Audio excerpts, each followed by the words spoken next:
Hi everyone, good morning. वैसे good morning बोलूं, good evening बोलूं, गुड नाइट बोलूं, समझ में नहीं आ रहा है। क्यों? इट इज अबाउट 2:45 बजे हुए घड़ी के अंदर एंड हम लोग जेई एडवांस्ड के ऑफिशियल पेपर्स के सॉल्यूशंस लेके आपके सामने यहाँ पे प्रस्तुत हैं। रेजोनेंस कोटा की हमेशा यही कोशिश रहती है कि चाहे दिन हो चाहे रात, बच्चों के लिए पूरे टाइम लगे रहना है एंड उसी के लिए हम चाहते थे कि हम देश में सबसे पहले ऑफिशियल पेपर के सॉल्यूशंस रिलीज कर पाएं। उसके लिए हम यहाँ पे आपके सामने प्रस्तुत हैं। पेपर 2 के फिजिकल इनऑर्गेनिक केमिस्ट्री के जो क्वेश्चंस हैं उनको डिस्कस करने के लिए मैं जितेश मोगरा जेएमआर सर आपके सामने यहाँ पे हूं। चलिए देखते हैं क्या क्या क्वेश्चंस पूछे गए थे, रेजोनेंस ने उसके क्या क्या आंसर्स दिए हैं एंड उन क्वेश्चंस को किस तरीके से सॉल्व किया जा सकता था। चलिए देखते हैं एक बार। Okay, let us start with that. Okay, पहला सवाल हमारे सामने जो यहां पे आया हुआ है, ये देखिए एक सिंगल करेक्ट क्वेश्चन है। शुरू में जो क्वेश्चंस आ रहे हैं वो सिंगल करेक्ट वाले ही हैं। देखिए सवाल के अंदर क्या बोला हुआ है उन्होंने।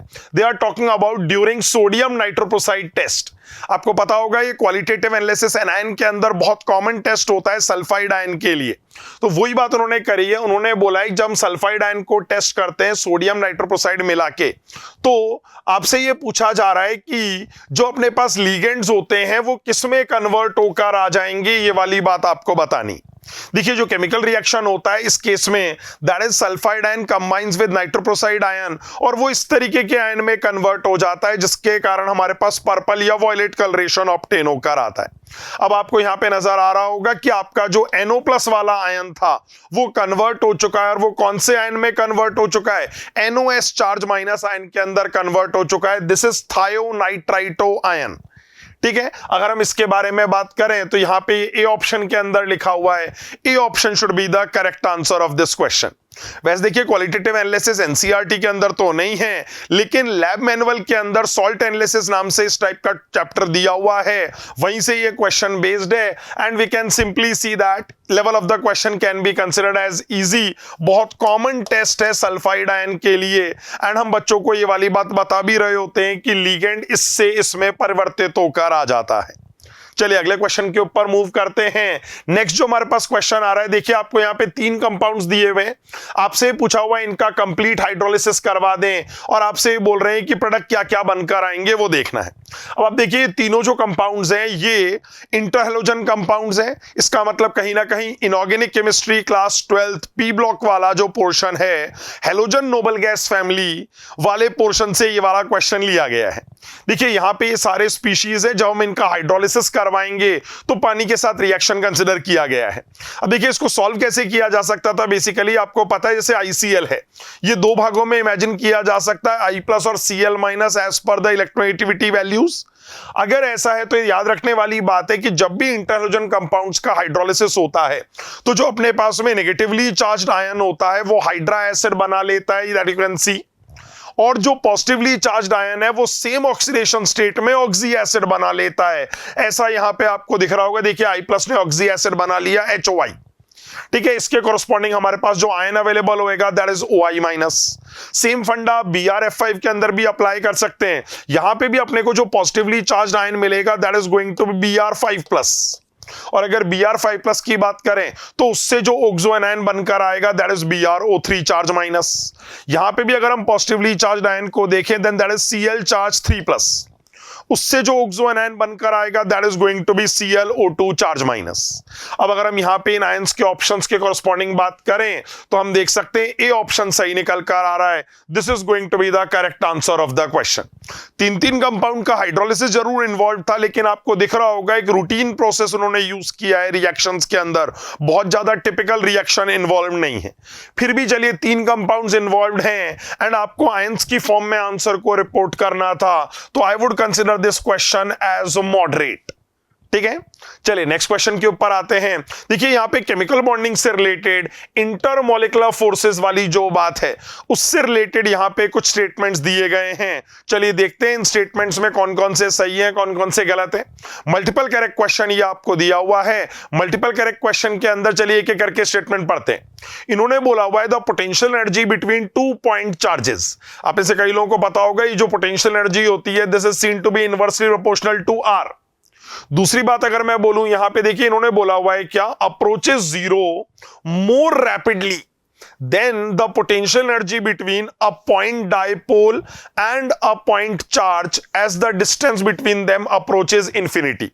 देखिए ये कह रहे हैं जैसे जैसे डिस्टेंस बढ़ाते जाएंगे और इंफिनिटी की तरफ अप्रोच करेंगे तो कौन सी वैल्यू ज्यादा जल्दी जीरो के करीब आने की कोशिश करेगी। अब आप यहां पे देख सकते हैं, देखिए this is inversely proportional to R. यहां जब हम कैलकुलेशन करते हैं इस चीज का सेकंड वाले केस में, that is a point dipole and point charge, तो यहां हम देखते हैं जो पोटेंशियल एनर्जी का वेरिएशन निकल कर आ रहा होता है that comes out to be inversely proportional to R square.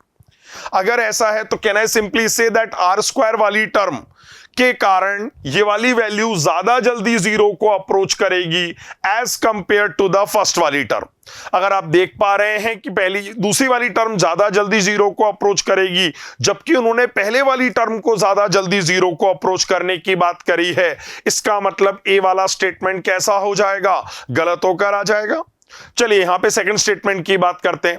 What they are saying is average potential energy of two rotating polar molecules की बात करी हुई है, are separated by a distance has the variation like this. ये गड़बड़ dependence निकल कर आ रही है। आपको पता है रोटेटिंग पोलर मॉलिक्यूल्स के बारे में अगर हम बात करें तो जो डिपेंडेंस आती है वो 1/r⁶ के साथ आती है। ठीक है, वैसे तो ये केमिकल बॉन्डिंग का क्वेश्चन है क्लास 11th इनऑर्गेनिक केमिस्ट्री, लेकिन अगर हम एनसीईआरटी की बुक की बात करें तो उसके अंदर गैसियस स्टेट वाला जो चैप्टर है उसके अंदर इस कंटेंट की थ्योरी मेंशन्ड है। उसमें उन्होंने साफ साफ लिख रखा है रोटेटिंग मॉलिक्यूल्स अगर पोलर नेचर के हैं तो वहां पे पोटेंशियल एनर्जी इस तरीके से वेरी करेगी, यही वाली बात बोली हुई है। तो आप देख पा रहे हैं सेकंड वाला स्टेटमेंट भी गलत निकल कर आ गया, the variation should be 1/r⁶, तो ये गलत निकल कर आ रहा है। चलिए अगले वाले ऑप्शन के ऊपर चलते हैं। यू कैन सी, देखिए यहां इन्होंने बोला हुआ है डायपोल इंड्यूस्ड डायपोल का जो एवरेज इंटरेक्शन एनर्जी आ रही है that is independent of temperature. हम देखते हैं यहां पे थर्मल एनर्जी का कोई रोल नहीं निकल कर आ रहा होता, इसीलिए we can say that yes it is independent of temperature. उस हिसाब से ये वाला स्टेटमेंट सही होकर आ जाएगा। चलिए नेक्स्ट स्टेटमेंट को देखते हैं। नॉन पोलर मॉलिक्यूल्स की बात कर रहे हैं। ये बोल रहे हैं attract one another even though they have neither of them have permanent dipole moment. ये वाली बात सही है। आपको पता है नॉन पोलर मॉलिक्यूल्स में भी लंडन फोर्सेस ऑपरेटिव रहते हैं, भले ही दोनों का नेचर कैसा है, इंडिविजुअली नॉन पोलर है, दोनों के पास कोई डायपोल मोमेंट नहीं है, लेकिन फिर भी हम देखते हैं they are attracted towards each other by London forces. वो बात अलग है, हम जानते हैं वो वीकेस्ट टाइप के इंट्रामोलिकुलर फोर्सेस होते हैं, पर ठीक है फोर्सेस तो हैं, इसका मतलब ये वाला ऑप्शन भी सही आ जाना चाहिए। So we can have the correct answer as C and D for this question. ठीक है, चलिए यहां पे देखते हैं एक बार जो हम लोगों ने यहां पे थ्योरी फॉर्म में चीजों को लिख के दिया हुआ है। आप देखिए वही 1/r⁶ की डिपेंडेंस है।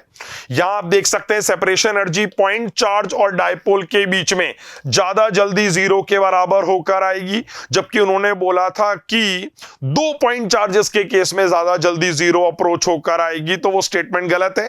यहां पे अगर हम देखें तो इस बार जो बिहेवियर आ रहा है that is coming out to be independent of temperature and non polar molecules के केस में आप देख रहे हैं लंडन फोर्सेस ऑपरेटिव रहेंगे। On the basis of that C and D options are going to be correct.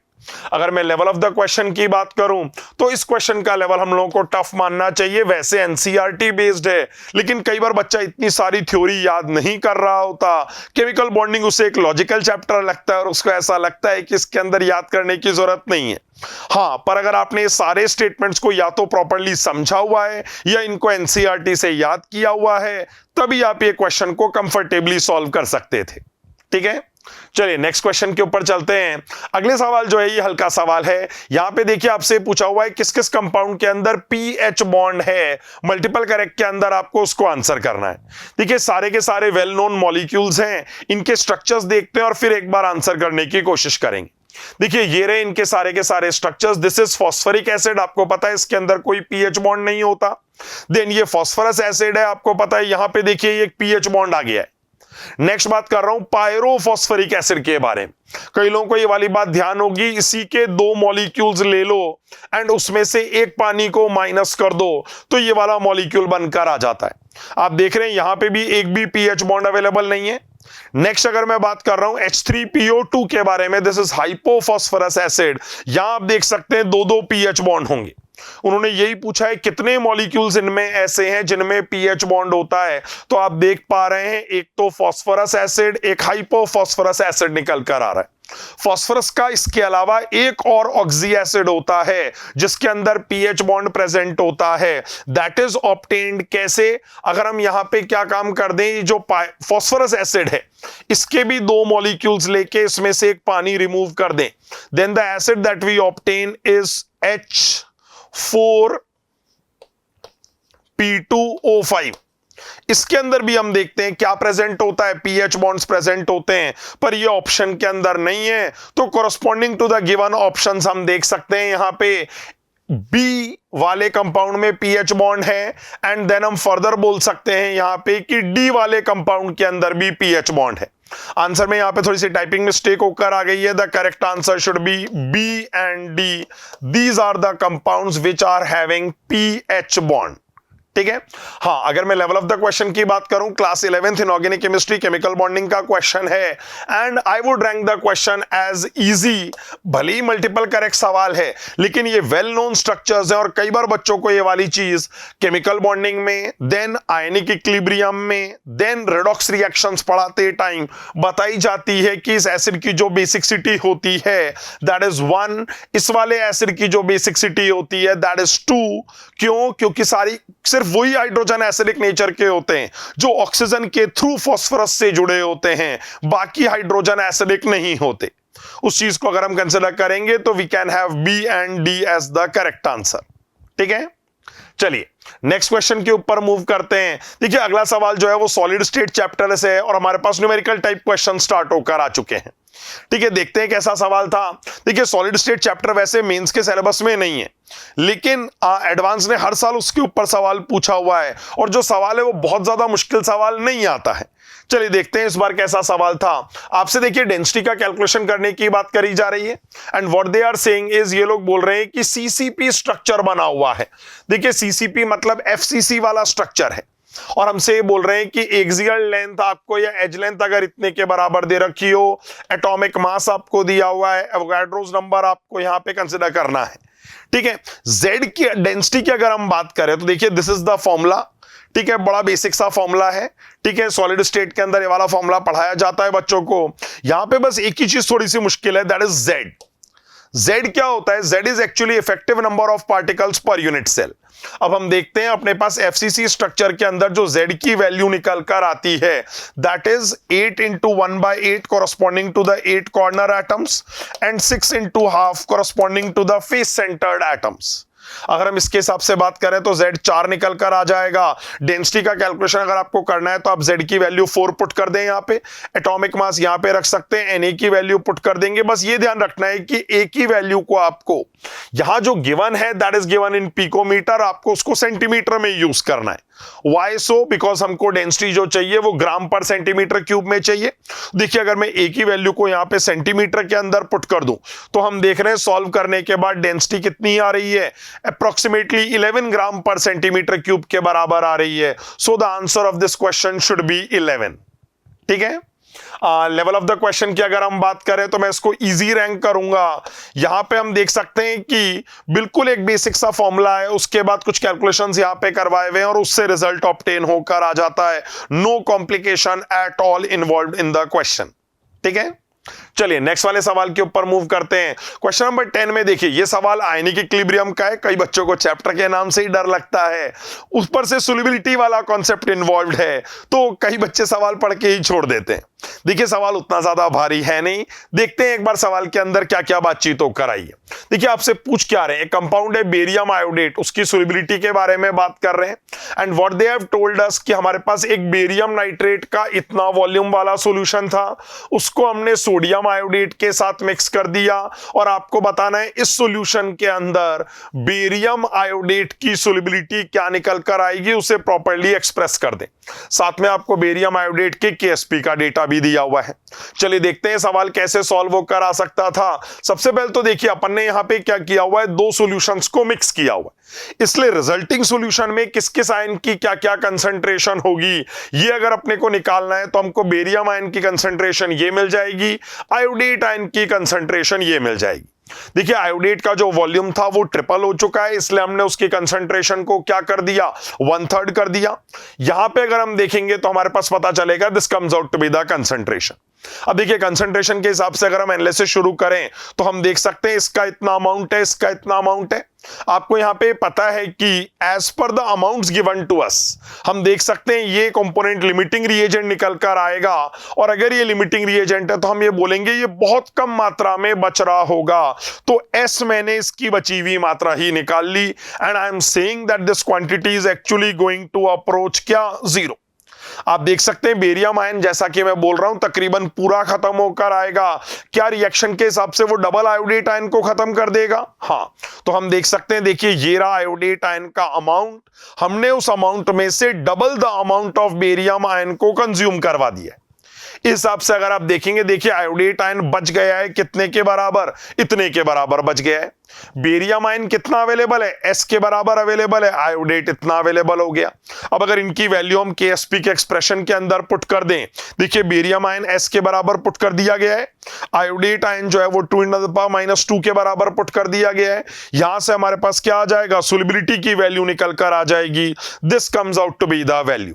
यहां पे आप देख सकते हैं जो अपने पास आंसर को एक्सप्रेस करना था वो 10⁻⁻6 के मल्टीपल की फॉर्म में एक्सप्रेस करना था, तो you can see that 3.95 comes out to be the correct answer. वैसे सवाल बहुत ज्यादा मुश्किल नहीं है, लेकिन हां अगर मैं लेवल ऑफ द क्वेश्चन की बात करूं तो I will go with the moderate level. Class 11th physical chemistry ionic equilibrium NCERT के हिसाब से इक्विलिब्रियम चैप्टर का क्वेश्चन है, ठीक है।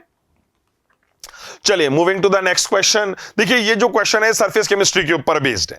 आपको पता है again surface chemistry not a part of JEE main syllabus, लेकिन एडवांस इसके ऊपर कई बार सवाल पूछ चुका है। यहां उन्होंने एक न्यूमेरिकल पूछा हुआ है। देखिए उन्होंने खुद ने ही बोल दिया कि ये जो एड्सॉर्प्शन हो रहा है फिनॉल का फ्लाई ऐश के ऊपर, उसके केस में ये लोग बात कर रहे हैं कि ये फ्रेंडलिच एड्सॉर्प्शन आइसोथर्म फॉलो कर रहा है। फिर इन्होंने अमाउंट दे रखा है हमको कि वो कह रहे हैं कि अगर हम इतना कंसंट्रेशन का सॉल्यूशन लें तो उसमें से 4 मिलीग्राम एड्सॉर्ब हो रहा है, फिर हम अगर इतना कंसंट्रेशन का सॉल्यूशन लें तो उसमें से इतना अमाउंट एड्सॉर्ब होकर आ रहा है। फर्दर हमसे पूछा जा रहा है कि अगर हम इतनी कंसंट्रेशन का सॉल्यूशन लेंगे तो कितना अमाउंट एड्सॉर्ब होकर आएगा, यही वाली चीज का हमको कैलकुलेशन करना है। अब देखिए फ्रेंडलिच एड्सॉर्प्शन आइसोथर्म की जो इक्वेशन है वो अपने को 3 बार अप्लाई करनी पड़ेगी। देखिए फ्रेंडलिच एड्सॉर्प्शन आइसोथर्म की जो इक्वेशन होती है वो ये, ठीक है। आप में से कई लोगों ने हो सकता है इक्वेशन पढ़ी हुई होगी, लेकिन आपने यहां पे कंसंट्रेशन की जगह प्रेशर को पढ़ा हुआ होगा। अगर गैसेस का एड्सॉर्प्शन होता है तो हम उसका पार्शियल प्रेशर कंसीडर करते हैं, लेकिन यहां जो एड्सॉर्प्शन होकर आ रहा है वो सॉल्यूशन में से होकर आ रहा है, इसीलिए हम उसकी क्या कंसीडर करेंगे, कंसंट्रेशन को कंसीडर करेंगे। This is the concentration involved here. अब देखिए एक बार मैंने यहां पे पहला वाला डेटा पुट कर दिया, 4 मिलीग्राम के बराबर एड्सॉर्प्शन होकर आया, corresponding to the concentration given as 10। उससे पहली इक्वेशन बनकर आ गई है। आगे मूव करें तो हम देख सकते हैं, देखिए सेकंड केस में जब कंसंट्रेशन 16 ली हुई है तो 10 अमाउंट का एड्सॉर्प्शन होकर आ गया।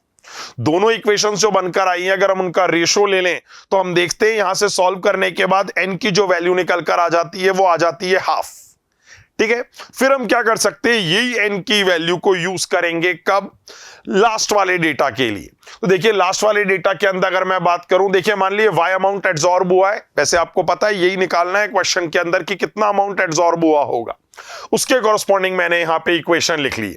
आपको पता है यार यहां जो इक्वेशन आती है दैट इज 1/n, n की वैल्यू हाफ आई है, इसका मतलब 1/n क्या हो जाएगा 2, और अगर यह है तो हम बोल सकते हैं यहां पावर 2 आ जाएगी।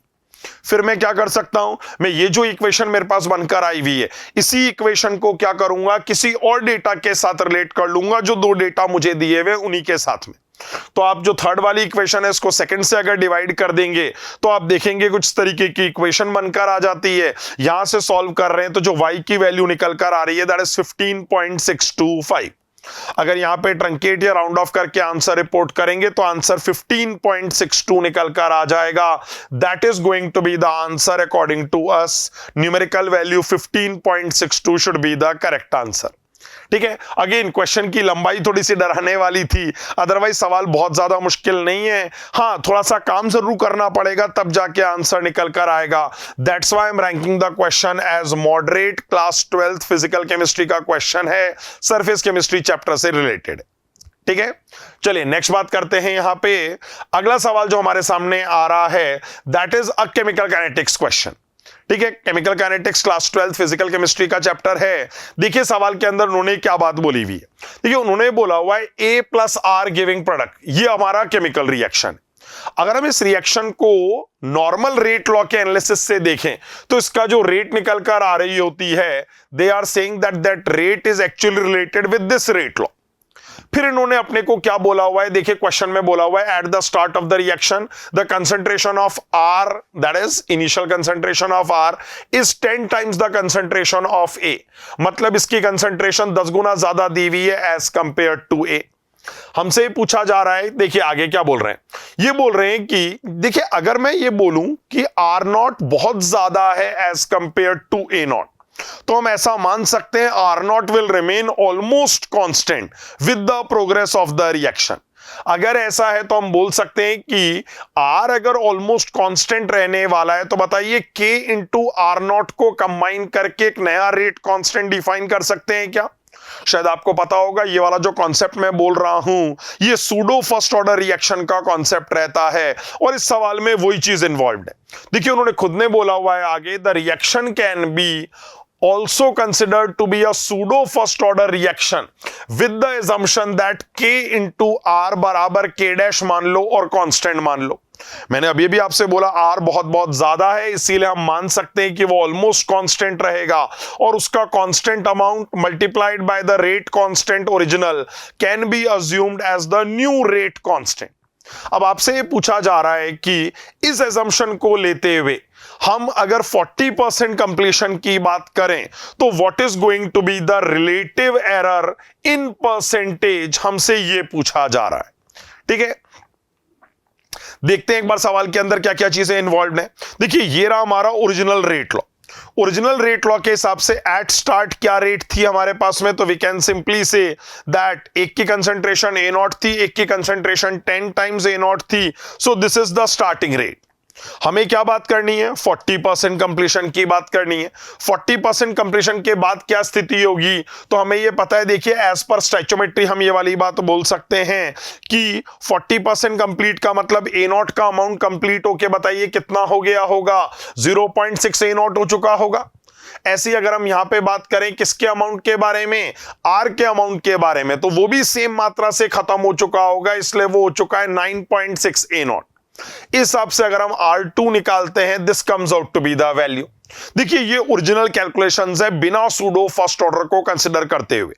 अगर मैं सूडो फर्स्ट ऑर्डर कंसीडर करूंगा, देखिए अब वो कंसीडरेशन हम लोग कर रहे हैं, तो अगर मैं सूडो फर्स्ट ऑर्डर रिएक्शन को यहां पे कंसीडर करूं तो आप ये देख सकते हैं R1 बराबर क्या आ जाएगा, ये रहा इनिशियल डेटा एंड नया वाला जो डेटा निकल कर आएगा, आपको पता है उसके अंदर सिर्फ एक ही कंसंट्रेशन इन्वॉल्व होगी, जो कितनी थी शुरू में, ओरिजिनल ए नॉट थी एंड 40% कंप्लीट हो गया, तो अब वो 0.6 ए नॉट के बराबर हो गई होगी।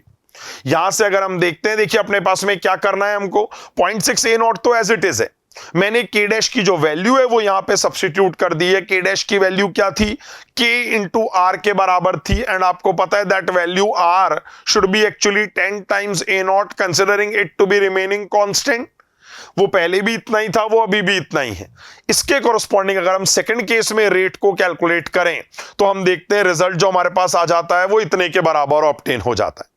अब आपसे यही पूछा गया है कि ओरिजिनल केस में जो R2 आ रहा था और सेकंड केस में जो R2 आ रहा है उसमें परसेंटेज एरर कितना होगा। तो आप देख सकते हैं यहां पे हम लोग क्या बोलेंगे, देखिए ये अपने पास वैल्यू निकल कर आई, ओरिजिनल वैल्यू ये निकल कर आ रही थी, this minus this upon the original value into 100 कर देंगे तो परसेंटेज रिलेटिव एरर निकल कर आ जाएगा and when you solve it you get the answer as 4.17। ठीक है, इस सवाल में थोड़े से कैलकुलेशंस भी इन्वॉल्व है, थोड़ा बुद्धि भी इन्वॉल्व करी हुई है सवाल के अंदर। सो एज पर द क्वेश्चन, लंबाई भी बहुत ज्यादा है सवाल की, तो हम बोल सकते हैं सवाल का जो लेवल है वो हमको टफ मानना चाहिए। This was finally a tough question in the paper. ठीक है, chemical kinetics class 12 physical chemistry का क्वेश्चन है। दिमाग अच्छा खासा यूज होकर आया हुआ है, पर हां अगर मैं मेन कॉन्सेप्ट की बात करूं तो ये सूडो फर्स्ट ऑर्डर रिएक्शन वाला जो कॉन्सेप्ट है उसी के ऊपर बेस्ड क्वेश्चन है।